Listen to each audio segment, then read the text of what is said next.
రాష్ట్ర నాయకులు, అధికారులు, అనధికారులు అందరూ కూడా కలిసి మనకు వచ్చినటువంటి కష్టపడి తెచ్చుకొని ఈ రోజును మనం ఒకసారి గుర్తు చేసుకుంటున్నాము.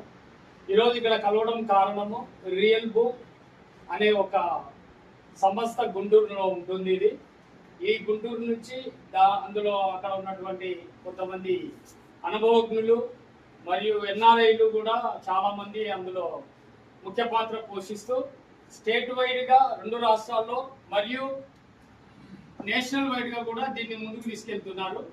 ఇంటర్నేషనల్లో కూడా ఈ ప్రోగ్రామ్ అనేది నెట్వర్క్ అనేది చాలా బాగా నడుస్తుంది. ముఖ్యంగా ఈ కర్నూలులో రియల్ భూమ్ అనేది నాకు అసలు తెలియదు.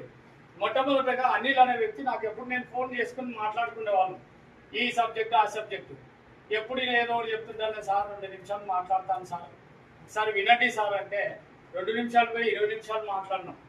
దాని తర్వాత తీసుకురావడము, దాని కాన్సెప్ట్ను అనిల్ పిలిపియడము, ప్రసాద్ చేయడము, ఎండి వాళ్ళు ఏపీ టూరిజంలో కలవడము.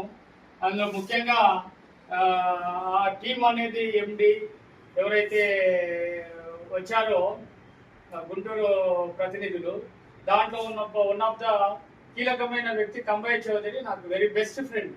చాలా అంటే చాలా, ఒక 4 సంవత్సరాల నుంచి. సో ఆయన ఉన్నాడని తెలిసి అందులో ల్యాండ్ డీలింగ్లో ఆయనే ముఖ్య పాత్ర అని తెలిసిన తర్వాత ఇంకా ముందుకు తీసుకుపోవడం జరిగింది. ఆ రోజు ఆ విధంగా గడిచిపోయే రోజు రాముగారు పరిచయం జరిగింది.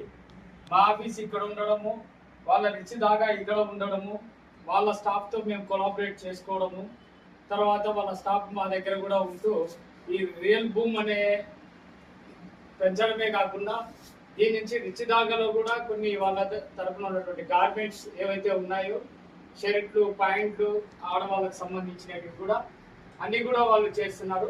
అనుకోకుండా రాము గారు మళ్ళీ కొత్తగా గోల్డ్ది ఇంట్రొడ్యూస్ చేశారు.